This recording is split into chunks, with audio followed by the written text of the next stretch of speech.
بسم الله الرحمن الرحيم أنا قم قاعد يحيي محمد ظاهر قيرب وحكى أنا كنت دوبيا مانسير كليبير وقصة دبا وشعائلة أولي بقف ريالتي ومقالة هرجسة كنول إنه يرى شباب وهيكون عظيم قصة واحد عظيم لبضي كنية طبيعي وحنا يدح مرتي لبقف والله معنا وحري شعائل وذونكي وسو كوبيا مرحبا إن قصة وصيفة عليه إن أنت مجيء كليان سو كوبيا وبعد بالله قصة شعائل واحد بلا مسي لبضي كنية طبيعي كيبا ممكن إنك بدن حري صوت الله هاي إنك دمعين وقربه أو ضعفه habeenkii ugu dambeeyay uu soo maca salaameynayay inanta waxa isku yimaadeen magaalada Hargeysa bartamaheeda hadiyadihii wixii la isku siday markii la isdhaafsaday baa waxa dhacday la kala tag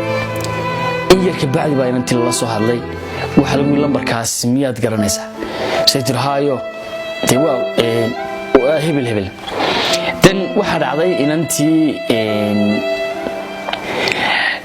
hadiyadihii wixii markii la isku doonsiyay baa inantii la soo hadlay waxa lagu kaamad garanaysaa haayo waa hebel maxaa helay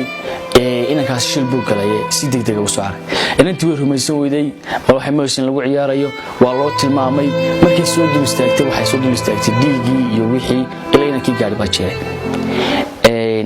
Allah ha naxariisto inantii way mid doorsantay waa la qaaday inankina sidii uu ku galbaday qisada oo faahfaahsan mar kale insha Allah baynu ka wada iman doonaa laakiin inaad siira fahantaan qisada iyo maansada akhriga qisada ka horeysa laba sano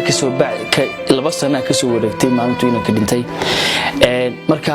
inantii la xiliga xidhi ma sameyn waxa ku sii mudan shakada qalbigeeda wiilkii ka tagay sida wanaagsan ku kala tagayna qalbigoodu isku hiloobi jiray waxay xasuusanaysaa yareedii jacaylka ahaa kaftankoogii dareenkii wixii soo dhaxmaray marka qisada inantii ugbaad aniga warantay aniguna maansayro kooban baan ugu soo tiriyay marka maansadii baan ku dagalaynaa waxay tiriyay dhimashadaad iyo dharaarta tagtaa gabalii dhaco dhinacayga iyo dhexdiya lafaa i dhaawacmo qalbi aad dhaydaa dhaymihii tago cilla dhuurure dhammaan dadkaba dhamidood nacoo kali dhaygage sidii dhambaal wade dhiilad iyo warkaba isku dhiibayo cidii dhagaysato gacan ii dhiibtana dhame waayay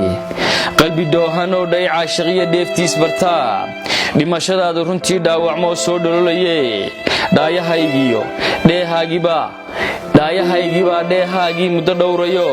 maqalkiyo dhagaa dhawaaqaagii dhabti doonayo xabaashii lagu dhigay inaad mar ka dhawaaqdo dhigta saarayo ilaa xataa waxay gaadhay inay xabaashii wiilka la soo dhigay ay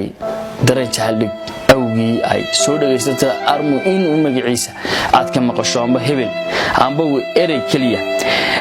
maqalkiyo